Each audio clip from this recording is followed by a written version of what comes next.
जिस तरीके से पिछले 2 दिन से लगातार जो पहाड़ी इलाकों में बर्फ़बारी और बारिश हो रही है, उसी के नतीजे ये निकल रहे हैं कि जम्मू से लेके कश्मीर तक जो है नेशनल हाईवे वो टोटली बंद है। जिस तरीके से आप वीडियो में भी देख रहे हैं कि किस तरीके से वहाँ पे जगह-जगह वहाँ पे पस्सियाँ आई हुई हैं, लैंडस्लाइडिंग हुई हुई है और ट्रैफ़िक को रोका गया है, चाहे उधमपुर हो, चाहे टनल के पास हो, जहाँ जम्मू में भी ट्रैफ़िक को यहाँ से नहीं जाने दिया गया है। और वहीं पे मैं आपको बता दूँ, ये जो एरिया है, जो रामबन से लेके बनिहाल का जो इस वक्त जो वहाँ पे मेंटेनेंस का काम चल रहा है, रोड बनने का काम चल रहा है, उसी को देखते हुए वहाँ पे जो है इस वक्त जो है रोड टोटली बंद है दोनों तरफ से। और वहीं पे मैं आपको बता दूँ कि जवाहर टनल के पास भी 5 से 6 इंच तक की बर्फ़बारी हुई है रात को। और रात को जिस तरीके से बारिश अभी भी वहाँ पे हो रही है। हालांकि जम्मू में इस वक्त थोड़ी सी धूप निकली हुई है, मौसम थोड़ा खुला हुआ है, लेकिन जो पहाड़ी इलाके में है वहाँ पे अभी भी जो है बारिश हो रही है। अनिल गुप्ता, जम्मू। नमस्कार, आप देख रहे हैं जीके न्यूज़ ब्रेक और हम आपको ब्रेकिंग न्यूज़ बताएं कि जम्मू से एक हमें खबर मिली है पैरामिलिट्री फोर्स की तरफ से, जो कि पैरामिलिट्री फोर्स के जनरल सेक्रेटरी दर्शन चौहान जी हैं। और उन्होंने हमें बताया है कि पैरामिलिट्री फोर्स के जवानों को जो है काफ़ी हद तक संघर्ष करना पड़ा और उसी संघर्ष का परिणाम स्वरूप एक खबर निकल के आई है कि सरकार उनकी एक डिमांड जो है मानने को तैयार हो गई है। और जिसमें से काफ़ी सारी डिमांडें अभी भी बाकी हैं कि जवानों की सबसे बड़ी डिमांड ये थी कि हमारे को कैंटीन की फैसिलिटी, जो अर्धसैनिक बल हैं उनको कैंटीन की फैसिलिटी नहीं मिलती है और ना ही जो है मेडिकल फैसिलिटी मिलती है। अपने बच्चों का, अपनी फैमिली का जो ट्रीटमेंट है वो बड़ा ही महंगा होता है। और साथ में अगर बात करें पढ़ाई की, कुछ एक जवान जो है घर की परिस्थितियों से मजबूर होकर के वो अपनी वॉलंटियर रिटायरमेंट ले लेते हैं, जिसकी वजह से वो अपना जो है पेंशन के ऊपर गुजारा नहीं कर सकते थे। इसलिए उन्होंने सरकार से कुछ एक डिमांडें रखी थी, जिस पे सरकार जो है काफ़ी हद तक जो है काम भी कर रही है। और साथ में अगर हम बात करें, एक डिमांड जो सरकार ने मान ली है, वो डिमांड आपको हम बताना चाहेंगे अपने पैरामिलिट्री फोर्स के जवानों को, पैरामिलिट्री के उन लोगों को जो काफ़ी दूर दराज एरिया में रहते हैं, जिन तक हमारी खबर नहीं पहुंच सकती है। और उन लोगों के भी हमें फ़ोन आते हैं कि आप जो है अपने चैनल के माध्यम से हमारी भी खबर जो है हमारे तक पहुंचाओ, अपडेट हमें देते रहो। हम अपने उन दर्शकों को बताना चाहेंगे कि सबसे पहले आपको एक काम करना पड़ेगा। वो काम ये है कि हमारे चैनल को लाइक करें, सब्सक्राइब करें और जो है कमेंट करें। हम आप तक घर बैठे ही अपने चैनल के माध्यम से जितनी भी खबरें निकल के आएंगी सब आप तक पहुंचाएंगे। और अभी की जो हम खबर कर रहे थे उसकी बात करें तो वो सबसे बड़ी खबर, बड़ी राहत हमारे पैरामिलिट्री फोर्स के लिए, जो कि घर पे आकर के जिस जवान की डेथ हो जाती है रिटायरमेंट लेने के बाद, जिसकी डेथ हो जाती है 2021 के बाद, सरकार ने एक बड़ी राहत दी है और एक बड़ा आदर सम्मान जो है उसको दिया है कि नियर बटालियन, उसके गांव के या घर के जो भी नज़दीक की बटालियन होगी, उसकी एक जिम्मेवारी होगी कि उस जवान का अंतिम संस्कार जो है वो फोर्स के तहत ही किया जाए, उसी आदर सम्मान के साथ ही किया जाए, जिसके साथ जो है ऑन ड्यूटी पर रहते हुए जो है उसका पालन किया जाता है।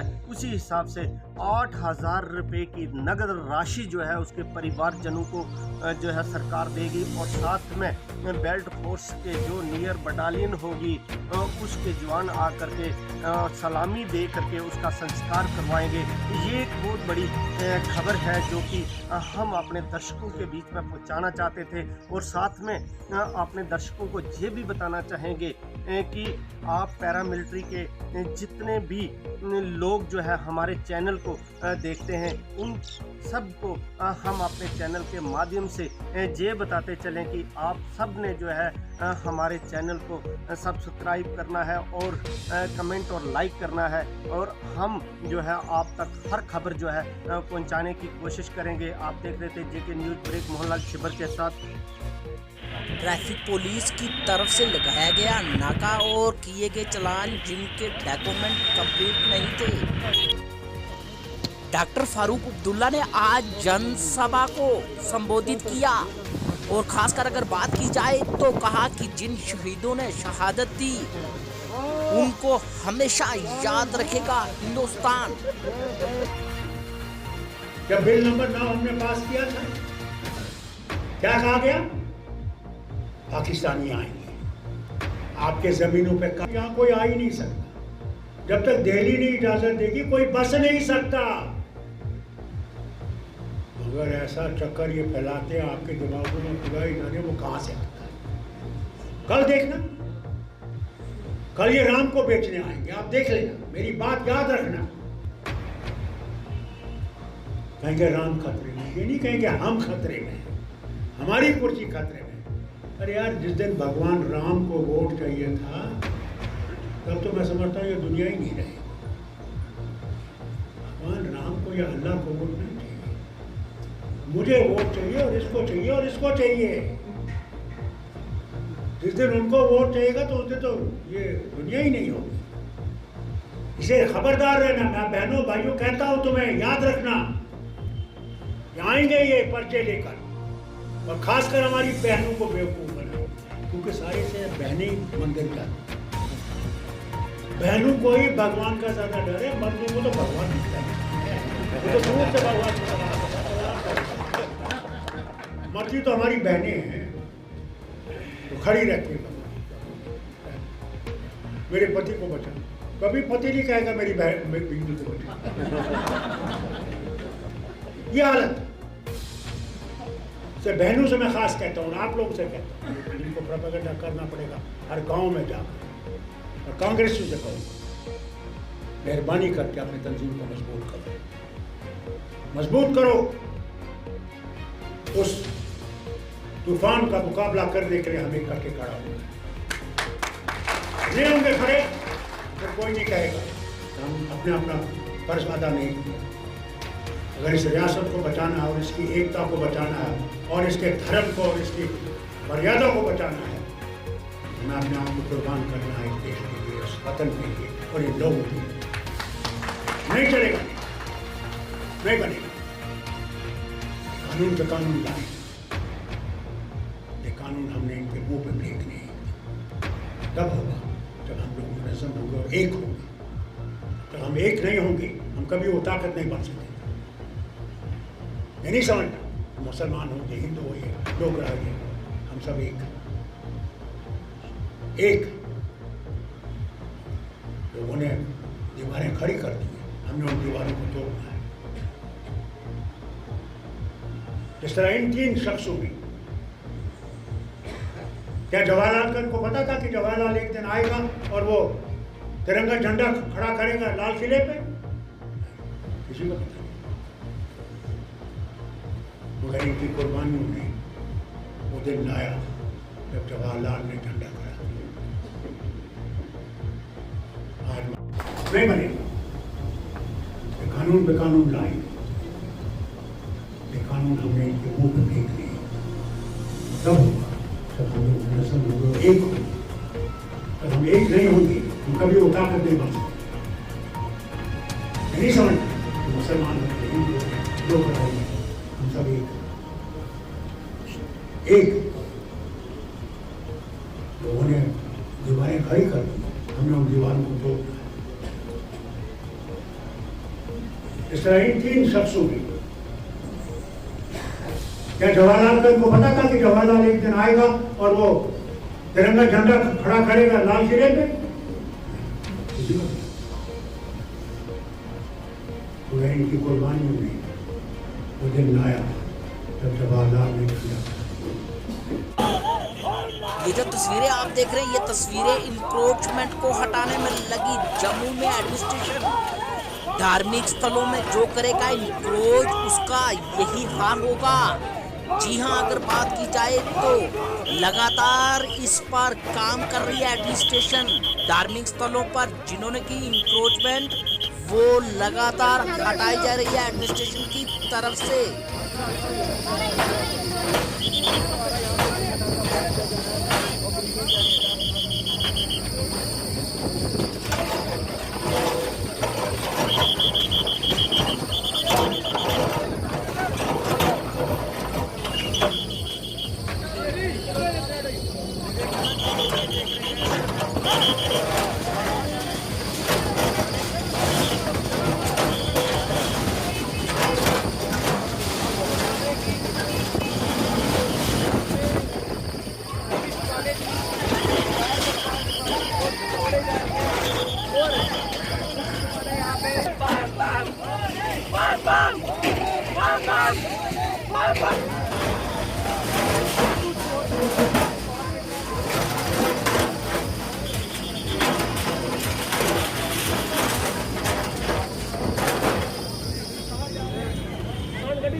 लेकिन इन्हें गलत किया है, इन्हें सानू समान कटने का मौका नहीं दिता। इन्हें आपको पहले नोटिस दिया था? नहीं दिया, इन्होंने नहीं दिया हुआ। तो जगह किसकी है ये?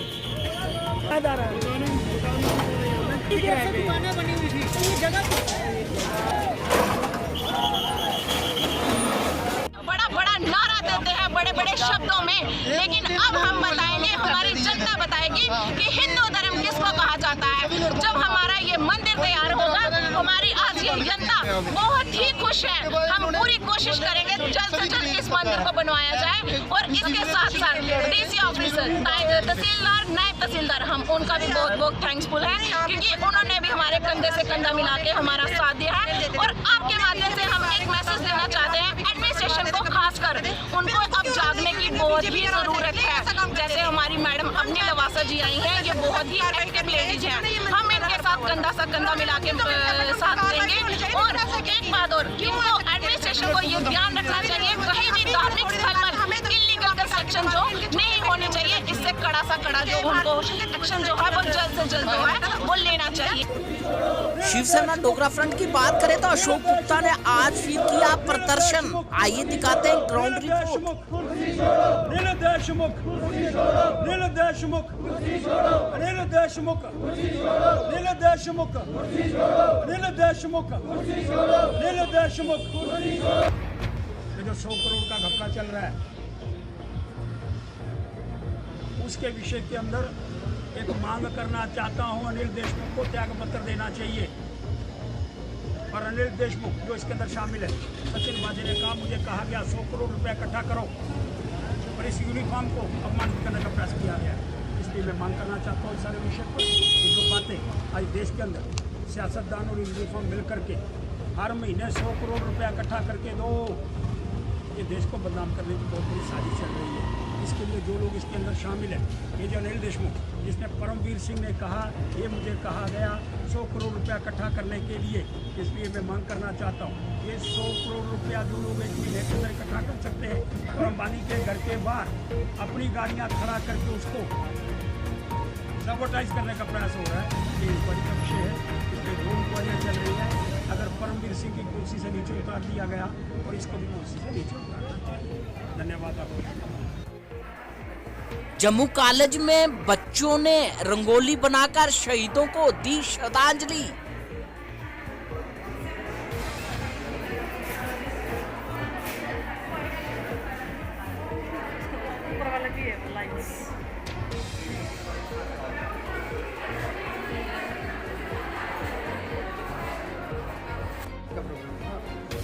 आज हमारे कॉलेज ने रंगोली कंपटीशन ऑर्गेनाइज करवाया है अंडर द स्लोगन भारत का अमृत महोत्सव। तो ये वीक लॉन्ग एक्टिविटीज़ हमने कल से शुरू की है, 22 मार्च से शुरू हुई है। कल हमने एक रिले रेस कंपटीशन अपने कॉलेज के स्टूडेंट्स के में करवाया था, जिसमें उन्होंने 200 मीटर रेस में कॉम्पीट किया था। आज हम रंगोली कंपटीशन करवा रहे हैं on the theme unity in diversity. तो बच्चों ने बहुत ही अच्छी रंगोलियाँ बनाई हुई हैं, और हमारे जजेस ने, फैकल्टी मेंबर्स जो एज जजेस एक्ट किया जिन्होंने, उन्होंने ये कंपटीशन जज भी किया है। और कल हम स्लोगन कंपटीशन करवाने जा रहे हैं। परसों हमारा नुक्कड़ नाटक होगा, और फ्राइडे को हम एक म्यूज़िक का प्रोग्राम रखने जा रहे हैं with the theme unity in diversity. तो मेन एम यही है कि ये जो भारत का अमृत महोत्सव है, जो एक पूरे साल का इसमें जो कार्यक्रम है, अलग अलग एक्टिविटीज़ इसमें हमने करवानी है। हर महीने हम कोई ना कोई एक्टिविटी करवाएंगे एज़ पर द कैलेंडर, जो हमें हमारे हायर एजुकेशन डिपार्टमेंट से भी आया है, और उसके अलावा भी जो कैलेंडर हम कॉलेज का भी बनाएंगे, उसमें मैक्सिमम बच्चों की पार्टिसिपेशन करवाएंगे। और अगले महीने से जो जितने कॉम्पिटिशन्स होंगे उनको हम इंटर कॉलेज करेंगे, ताकि जो ये इसका मैसेज है भारत एक अमृत महोत्सव का, जो हमारे स्वतंत्रता की 75वीं वर्षगांठ एक जो हम सेलिब्रेट कर रहे हैं, तो हमारे स्वतंत्रता सेनानियों ने क्या संघर्ष किया, कैसे हमें ये आज़ादी मिली है, ये जो मैसेज है ये पूरी दूर दूर तक इसका मैसेज चला जाए अमंग मासेस, अमंग स्टूडेंट्स।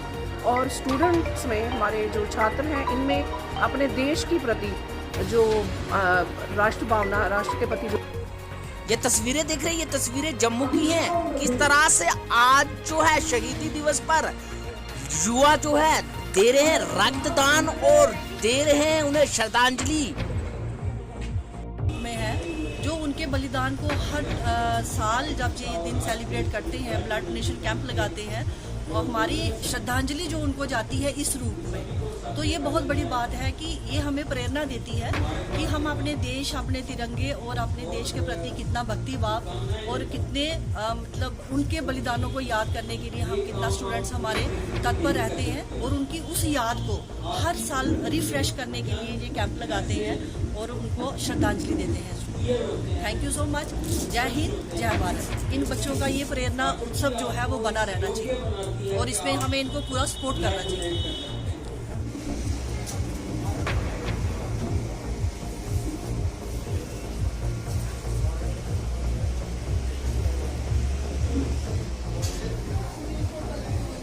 जैसे रोशनी होती है दीपक से, वैसे सब में आप जोश भर दो। जैसे रोशनी होती है दीपक से, वैसे सब आप में जोश भर दो। पावन किया दरबार को आपने, दीप जलाकर आगाज कर दो। जम्मू में बजरंगी राकेश कुमार अपने साथियों के साथ, बजरंगियों के साथ उन्होंने श्रद्धांजलि दी उन शहीदों को जिन्होंने अपने देश के लिए शहादत दी। और इन्होंने कहा कि जिस तरह से उन्होंने शहादत दी, हम युवा को जो है उन शहादत को याद रखना चाहिए और उनके नक्शे कदमों पर चलना चाहिए।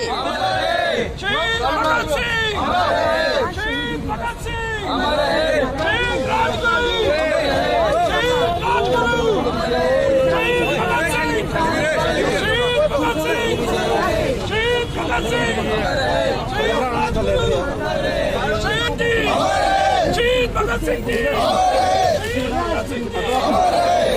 भगत सिंह जी, भगत सिंह जी,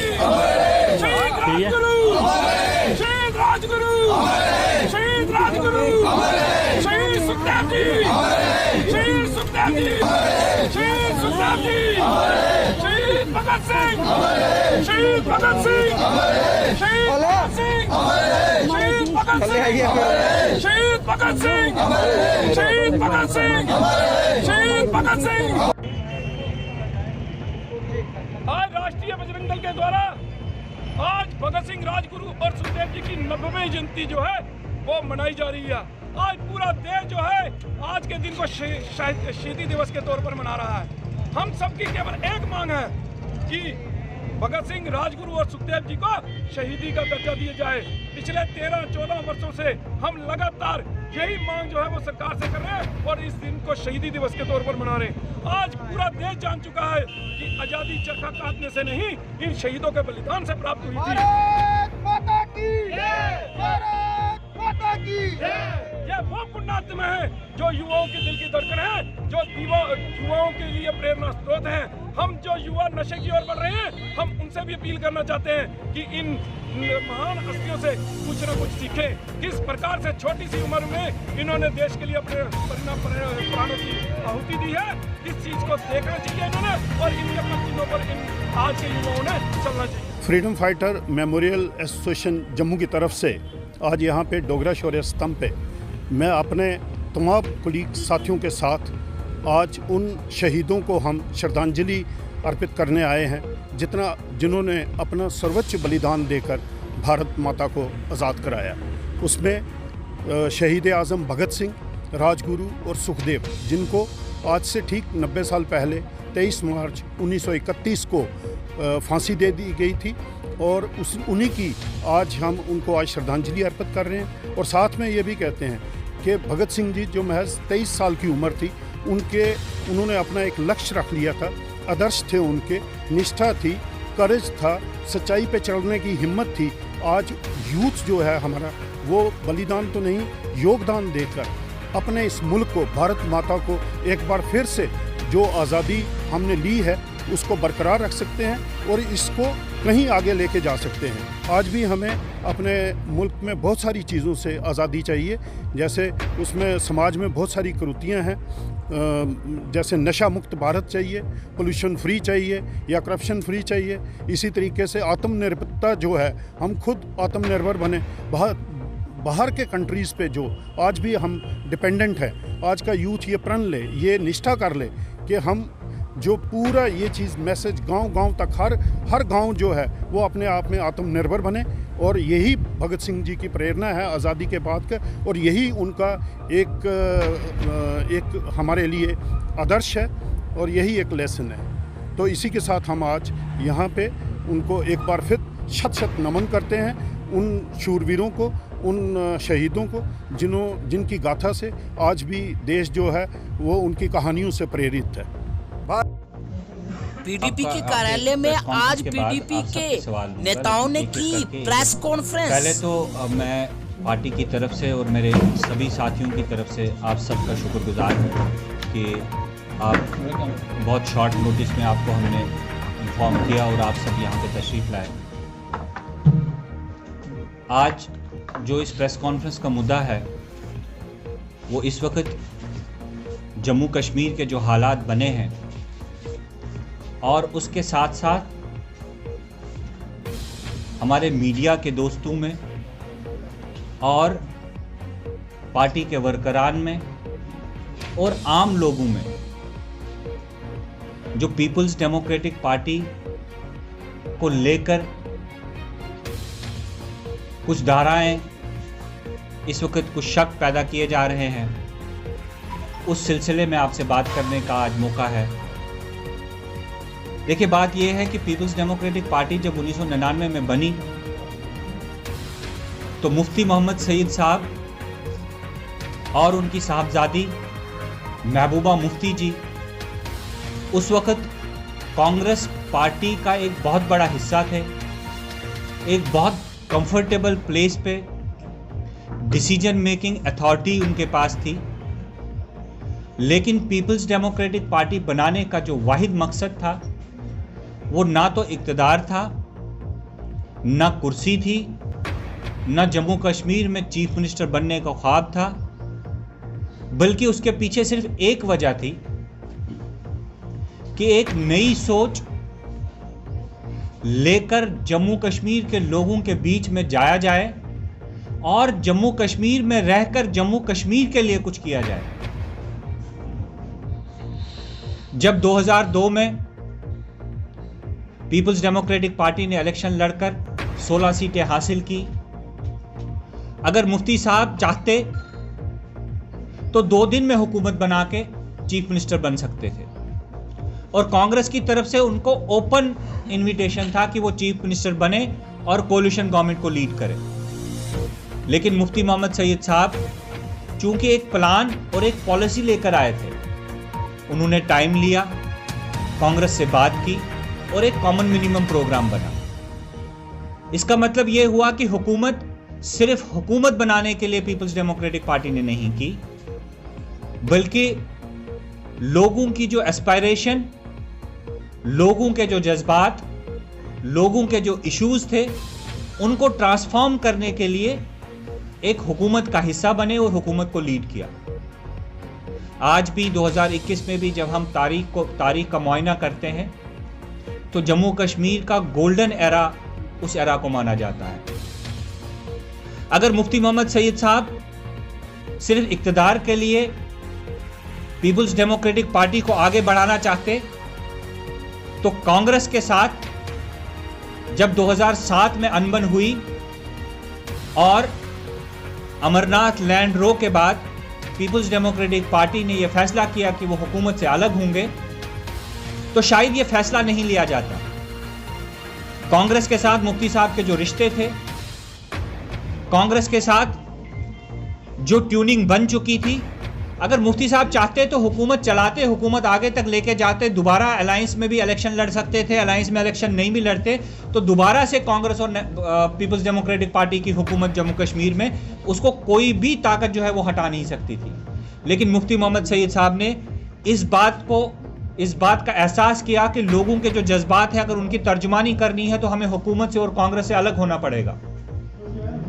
उसके बाद लोगों का मैंडेट दोबारा आया, पीपल्स डेमोक्रेटिक पार्टी ने ज़्यादा सीटें ली लेकिन कांग्रेस ने पीडीपी के बजाय नेशनल कॉन्फ्रेंस के साथ हुकूमत बनाई, क्योंकि पीडीपी ने लोगों के लिए हुकूमत से अलहदगी इख्तियार की थी। 2014 में जब दोबारा मुफ्ती साहब को मैंडेट मिला, सभी पार्टीज का ओपन सपोर्ट था। इवन भारतीय जनता पार्टी बेताब थी कि कब पीडीपी हां करे और हम हुकूमत बनाए, लेकिन मुफ्ती साहब ने तकरीबन 5 महीने लिए। जो लोगों के इश्यूज थे, लोगों के मामलात थे, जम्मू कश्मीर का जो हसास मसला था, उन सब पे बात करके एजेंडा ऑफ अलायंस बना और फिर जाके हुकूमत तश्कील की। दोबारा इस बात की अक्कासी की कि वो हुकूमत और चीफ मिनिस्टर बनने के लिए सियासत में नहीं है। जब मुफ्ती साहब इस दुनिया से रुखसत होकर चले गए, महबूबा जी चाहती को तारीख की तरह रातों रात जो है वो चीफ मिनिस्टर बन सकती थी, लेकिन उन्हें हुकूमत नहीं संभाली, बल्कि भारतीय जनता पार्टी और केंद्र की सरकार से कश्मीर स्पेसिफिक सीबीएम्स के लिए दबाव डाला। फिर किन हालात में उनको हुकूमत संभालनी पड़ी, ये लोगों को भी मालूम है और आप सबको भी मालूम है। हुकूमत संभालने के बाद भी अगर महबूबा जी चाहती और उनकी जहन में पीपल्स डेमोक्रेटिक पार्टी का एजेंडा और पीपल्स डेमोक्रेटिक पार्टी का फ्यूचर सबसे ज्यादा प्यारा होता, उनको अपनी कुर्सी प्यारी होती, उनको हुकूमत प्यारी होती, तो शायद वो बीजेपी के साथ हर कंप्रोमाइज करने के लिए तैयार होते और ये जो अलायंस था, इस अलायंस को किसी भी हद तक लेके जा सकते थे। लेकिन वो आप अपने मुद्दों पर, अपने इश्यूज पे अड़ी रही। उन्होंने पीपल्स डेमोक्रेटिक पार्टी के एजेंडा के साथ कहीं कंप्रोमाइज नहीं किया। उन्होंने लोगों के और जम्मू कश्मीर के इश्यूज के साथ कहीं कंप्रोमाइज नहीं किया, और यही वजह थी कि भारतीय जनता पार्टी को इस हुकूमत से अलहदगी इख्तियार करके भागना पड़ा।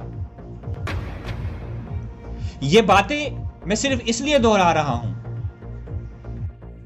जम्मू में भी ट्रैफिक पुलिस काम को दे रही है अंजाम।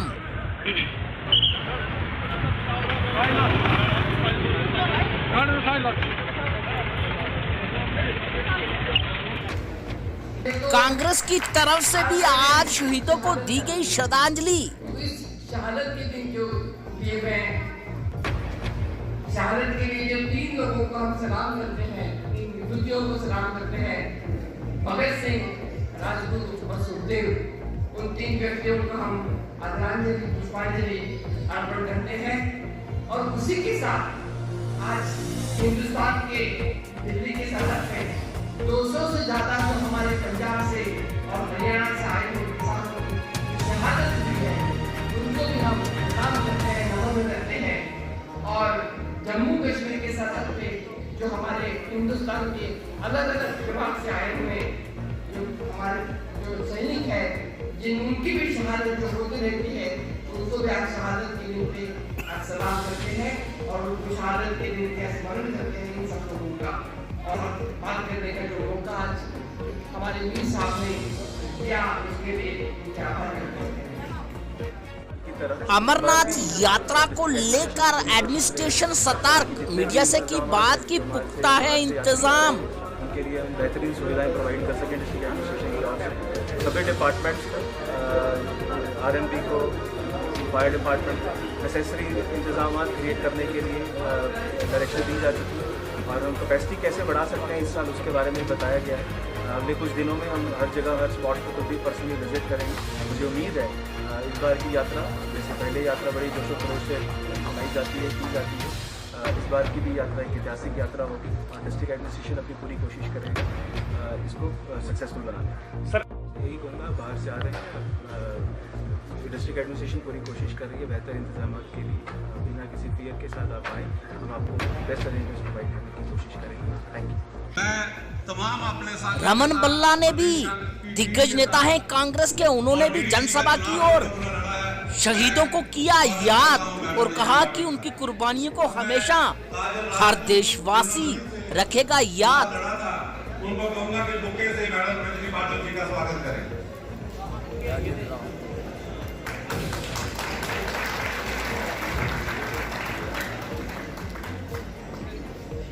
बिंदु बालाजी यही है तो स्टेज पे आए। बिंदु बालाजी,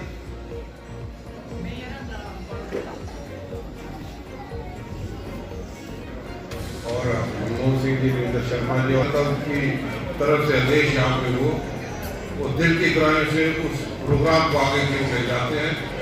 मैं इस प्रोग्राम को जिस तरह से इन्होंने अंजाम यहाँ पे दिया, बड़ा ही शानदार प्रोग्राम यहाँ पे रखा, मैं दिल की गहराई से इनको मुबारकबाद देता हूँ। और आज के इस दिन पे जब हम सब लोग यहाँ पे इकट्ठे हुए, उन शहीदों को याद करते हुए, सरदार भगत सिंह, चंद्रशेखर आजाद, देव जी, उनको श्रद्धा के सुमन अर्पित करते हुए, मैं समझता हूँ कि आज का दिन भी हमें याद दिलाता है कि उस वक्त तो वो लड़े थे अंग्रेजों से, लेकिन आज हमें लड़ना पड़ रहा है उन चोरों से, उन चैतन्यों से जिन्होंने जम्मू कश्मीर की तबाही करते हुए तो सवाल को लाके खड़ा कर दिया।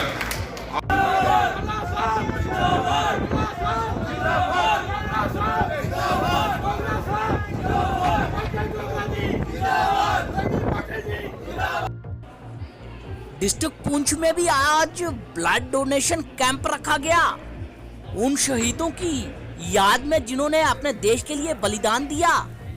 और खासकर उन्होंने कहा कि जिस तरह से लगातार युवा जो है अपने शहीदों को दे रहा है श्रद्धांजलि रक्तदान देकर,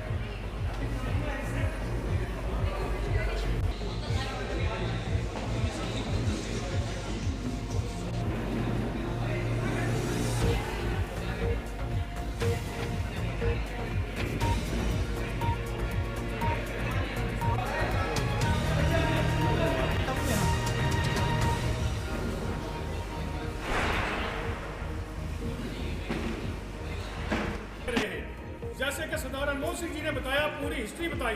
मैं क्या कहूँ उन दीवानों का, ये वो दीवाने थे जिन्होंने कफन सर पे बांध के रखा हुआ था। मैं भगत सिंह की स्टोरी पढ़ रहा था, जब आखिरी बार जी अपने माता जी को मिले और उन्होंने कहा कि तू ना रोना कि तू है भगत सिंह की माँ, मर के भी तेरा लाल मरेगा नहीं। गोली चढ़ के तो गोली चढ़ के दुल्हन लाते हैं सभी, मौत की गोली चढ़ता है कोई कोई। ये वो भगत सिंह चढ़ा आपने कुछ भी दे दिया है। और आज आपने श्री गुरु रामदास जी सेवा सोसाइटी को भी इन्विटेशन दी और हम भी आपके साथ हैं। हम ये कहेंगे और मिलजुल के अपनी देश की प्रशासन और शहीदों को यहाँ याद करेंगे, मगर 47 से लेकर आने से बताएंगे। आज यहाँ पे हमने हिंद बच्चों बजरंग दल रखा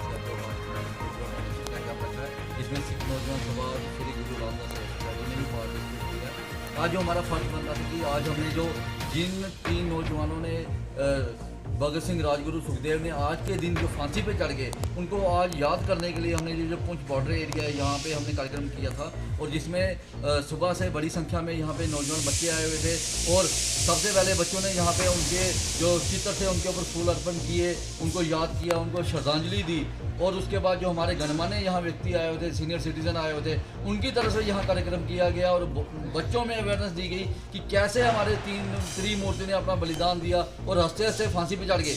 ऐसे ही कभी भी विपदा आए, कभी भी देश के ऊपर विपदा आए तो वो भी बच्चे भी अपने तन मन धन से अपनी कुर्बानी देने के लिए तैयार रहे। और हमारा जो ब्लड डोनेशन का कैंप का यही मकसद है कि आज हम चलो फांसी का वाली कोई स्थिति नहीं, क्योंकि आज हमारा देश आज़ाद है, लेकिन आज हम अब जो ब्लड दे रहे वो हमारी बेल्ट फोर्सेस के लिए, हमारे बेल्ट फोर्सेस के किसी नौजवान को, किसी भी हमारे सैनिक को अगर खून की जरूरत पड़ती है तो हमारा खून उनके लिए तैयार है। धन्यवाद।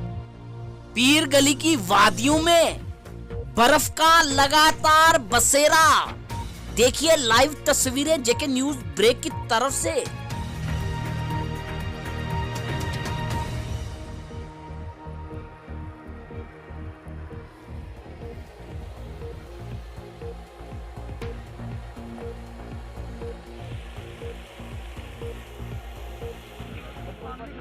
एआरटीओ राजौरी शमी शर्मा की क़यादत में आज जो है रेड लिस्ट गाड़ियों में बांटी गई और प्रॉपर तरीके से निर्देश जारी किए कि जो भी रेड लिस्ट के बिना चलेगा उसे होगा चलान।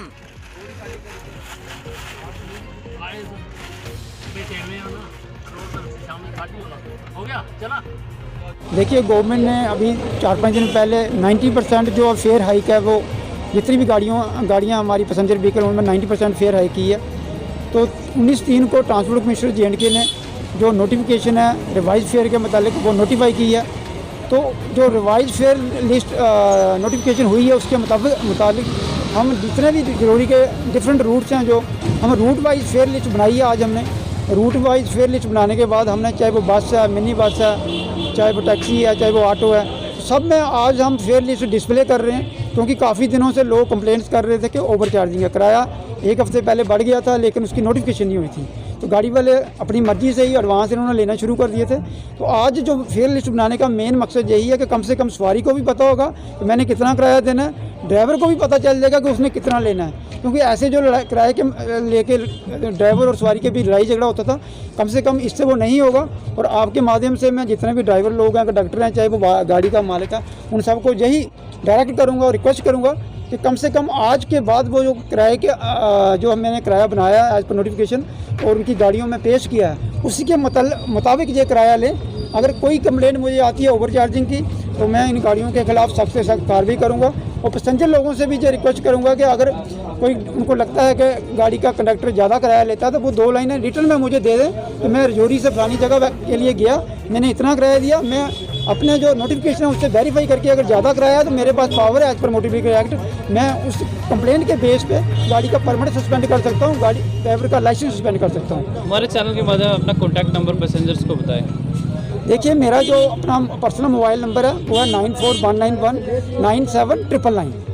लेकिन इसमें एक मैं और रिक्वेस्ट करूँगा, जिस हिसाब से आज आप देख रहे हैं कोविड-19 का प्रकोप दोबारा आ गया, तो मैं खास करके पसंदीदा लोगों से जो रिक्वेस्ट करूँगा कि एक तो वो गाड़ियों में जब बैठते हैं, अगर गाड़ी की सीटें फुल हैं तो मत उस गाड़ी में बैठें, 2-5 मिनट 10 मिनट वेट कर लें, दूसरी गाड़ी में बैठें। और दूसरा, मास्क का इस्तेमाल करें। और तीसरी, अपने पॉकेट में जेब में सैनिटाइज़र की छोटी सी बोतल जरूर रखें, क्योंकि ये इंसानी जीवन बड़ा कीमती है। हम सब लोग अगर सोशल डिस्टेंसिंग मेंटेन करते हैं, मास्क पहनते हैं और सैनिटाइज़र का इस्तेमाल करते हैं, तो कितनी कीमती जाने हम सब बचा सकते हैं।